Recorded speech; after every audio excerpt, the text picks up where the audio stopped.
దేవునికి స్తోత్రం. యేసుక్రీస్తు ప్రభు కృపా సంఘ ప్రియ సహోదరి సహోదరులకు యూట్యూబ్ ద్వారా, వాట్సాప్ ద్వారా దేవుని అమూల్యమైన మాటలు అనుదినం వింటున్న దేవుని బిడలైన మీ అందరికీ మన ప్రభు అయిన యేసుక్రీస్తు వారి పరిశుద్ధ నామంలో శుభాభివందనాలు తెలియజేస్తున్నాను. దేవుని బిడ్డలారా, అందరూ బాగున్నారండి? మరి దేవుడు మనకిచ్చిన చక్కటి తరుణాన్ని బట్టి, దేవుని మహాకృపను బట్టి దేవాది దేవునికి ఎంతగానో లెక్కలేని స్థుతులు, స్తోత్రాలు, వందనాలు చెల్లిస్తూ ఉన్నాను. మరి అదే రీతిగా 21వ తారీఖు ఆదివారం దినము జూలై నెల 2024 సంవత్సరం యువతికాల సమయంలో దేవుడు మనకిచ్చిన వాక్యము పరిశుద్ధ గ్రంథం నుండి 44వ కీర్తన మొదటి చరణాన్ని చదువుకుని కొద్ది నిమిషాల వాక్యాన్ని ధ్యానించుకుందాం. దేవా, పూర్వకాలమున మా పితరుల దినములలో నీవు చేసిన పనిని గూర్చి మేము చెవులారా విని ఉన్నాము. మా పితరులు దానిని మాకు వివరించిరి. ప్రార్థన. పరిశుద్ధుడా, ప్రేమమయుడు మా తండ్రి, వాక్యమైన దేవ, మాతో మాట్లాడి మమ్మలను బలపరచుమని యేసుక్రీస్తు వారి నామంలో ప్రార్థించి వాక్యమును ధ్యానించుచున్నాము తండ్రి, ఆమెన్. ప్రభునందు ప్రియ దేవుని బిడ్లరా, పరిశుద్ధ గ్రంథం 44వ కీర్తనలో ప్రధాన గాయకునికి కోరాహు కుమారులు చేసినది దైవ ధ్యానము అని తెలపబడతా ఉంది.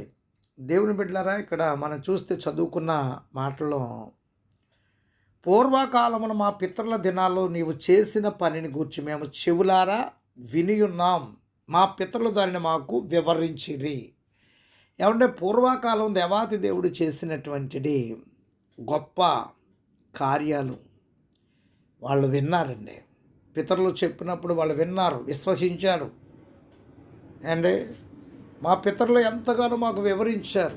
ఏ రీతిగా బానిసత్వంలో ఉన్న వారిని విడిపించావో, ఎర్ర సముద్రాన్ని పాయలుగా చేశావో, ఆకాశము నుండి మన్నాను కురిపించావో, బండలో నుండి నీళ్ళు ఇచ్చావో, ఇవన్నీ మేము విని ఉన్నాం. అవన్నీ మాకు తెలిసినవి. మేము పూర్వకాలపు దినాలను మేము మర్చిపోలేదు, జ్ఞాపకం చేసుకుంటున్నాము. ప్రభువా, మాకు కాపుదలు ఇచ్చేవాడవు నీవే, మమ్మల్ని విడిపించేవాడవు నీవే, మమ్మల్ని రక్షించేవాడవు నీవే అని ఎంతగానో కోరాహు కుమారులు దేవుని మీద ఆధారపడినటువంటి మాటలను మనకి తెలియపరుస్తూ ఉన్నారు. దేవుని బిడ్డలారా, ఇక్కడ మనం గమనించినట్లయితే 44వ కీర్తనలో ఈ కీర్తన కోరాహు కుమారులు రచించిందండి. కీర్తన బహుశా 2వ దినవృత్తాంతముల గ్రంథం 20వ అధ్యాయం 18, 19 వచనాల్లో చెప్పబడిన సందర్భాన్ని ఇలాంటి సమయంలో రచించి గానం చేసి ఉండొచ్చండి. శత్రువులు చుట్టుముట్టి ఇశ్రాయేలు అపజయాల పాలగు సందర్భంలో వారు దేవుని శక్తి మీద ఆధారపడి గతంలో ఆయన చేసిన అద్భుతాలని జ్ఞాపకం చేసుకొనొచ్చు. ప్రస్తుత పరిస్థితుల నుండి విడిపించమని దేవునికి చేసిన ప్రార్థన ఈ కీర్తనలో మనం గమనించవచ్చండి. మనం చూస్తే మొదటగా ఇశ్రాయేలు గతకాల ఉపకారాలని స్మరించటం, మొదటి నుంచి 8 వచనాల్లో. ఏమంటే 2వ వచనంలో కూడా చూస్తే, నీవు నీ భుజబలము చేత అన్యజనులను వెళ్ళగొట్టి మా పితరులను నాటితివి, జనములను నిర్మూలము చేసి వారిని వ్యాపింపజేసితివి. 80వ కీర్తనలో కూడా నువ్వు ఐగుప్తు నుంచి ఒక ద్రాక్షావల్లి తీసుకొచ్చి ఆ కనాను దేశంలో ఉన్న రాళ్ళన్నీ ఏరేసి చక్కగా నువ్వు మంచి విత్తనాన్ని నాటావని ఉంటుంది. దేవుని బిడ్డలారా, గమనించండి. జనాల్ని ఐగుప్తు నుంచి తీసుకొచ్చి ఇశ్రాయేలు దేశంలో, కనాను దేశంలో, పాలు తేనెలు ప్రవహించే దేశంలో నాటిన సందర్భాలు ఇలా జ్ఞాపకం చేసుకుంటున్నారండి. ఏమండి, పితరుల ద్వారా వినిన కార్యములను వారిని విశ్వాసంలో బలపరిచింది.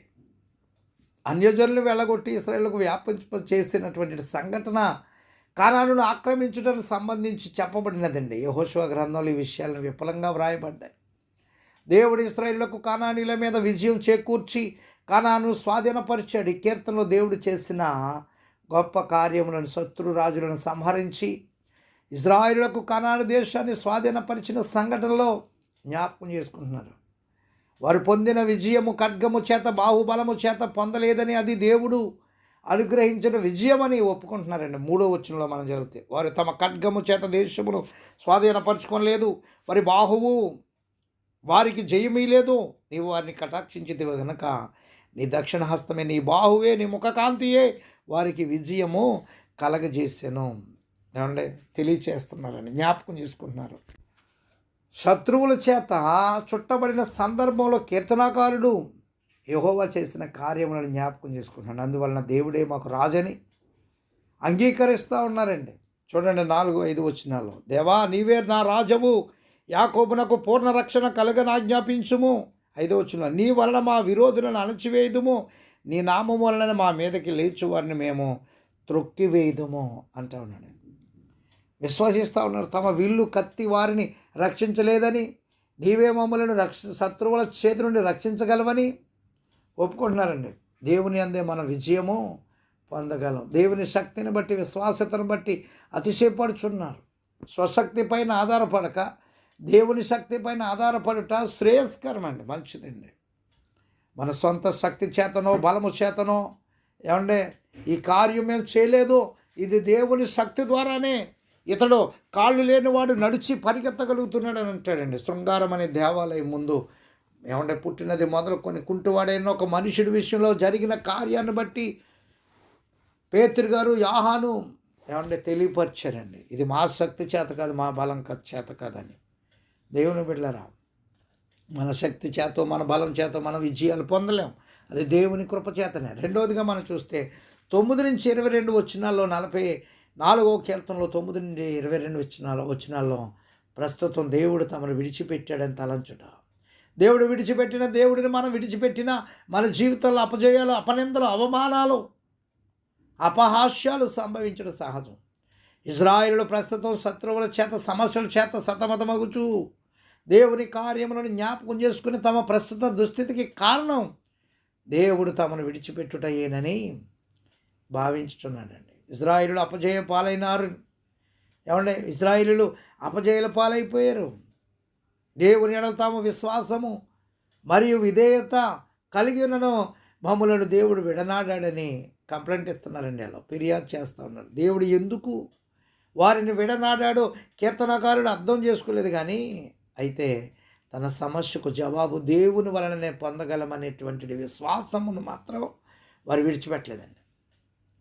44వ కీర్తన 17-22 వచనాల్లో తనకు ఎదురైన బాధలు, శ్రమలు, అవమానాలు, అపజయాలు, అపనిందలు భరించరానివైనప్పటికీ కీర్తనకారుడు నిజమైన కారణం తెలియజేస్తున్నాడు. నిన్ను బట్టి దినమెల్ల మేము వధింపబడుచున్నాము అంటే 22వ వచనంలో 22వ వచనానికి వచ్చేద్దాం.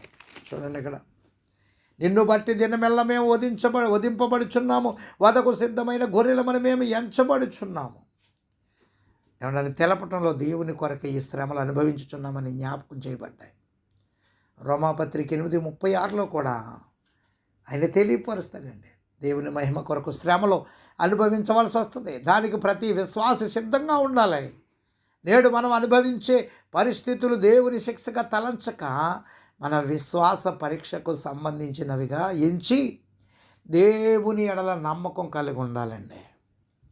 మూడవది మనం చూస్తే దేవుని సహాయం కొరకు పట్టుదలతో చేసిన ప్రార్థన కనపడుతుంది మనకి ఇక్కడ. దేవునికి స్తోత్రం కలుగును గాక. ఏమంటే 23-26 వచనాల వరకు, ప్రభువా మేల్కొనుము, నీవెలా నిద్రించుచున్నావు, లెమ్ము నిత్యము మమ్మను విడనాడకుము, నీ ముఖమును నీవెలా మరుగుపరిచి ఉన్నావు, మా బాధను మాకు కలుగు హింసను నీవెలా మరిచి ఉన్నావు అంటూ ఉన్నారండి.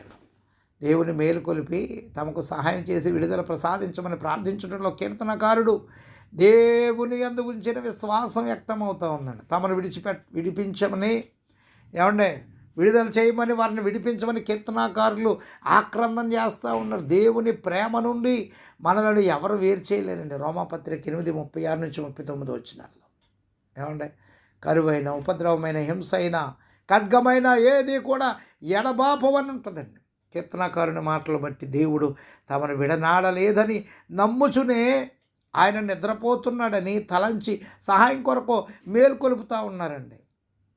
నూతన నిబంధనలో కూడా యేసుక్రీస్తు ప్రభులు వారు ఏమంటే శిష్యులు యేసు ప్రభు వారు ధోనిలో నిద్రపోతూ ఉంటే, అయ్యా మేము నశించిపోతున్నాం, మీకు చింత లేదా ఏమండే అంటూ ఉంటారు. యేసుని చూసి విస్మయం చెందారన్నారు.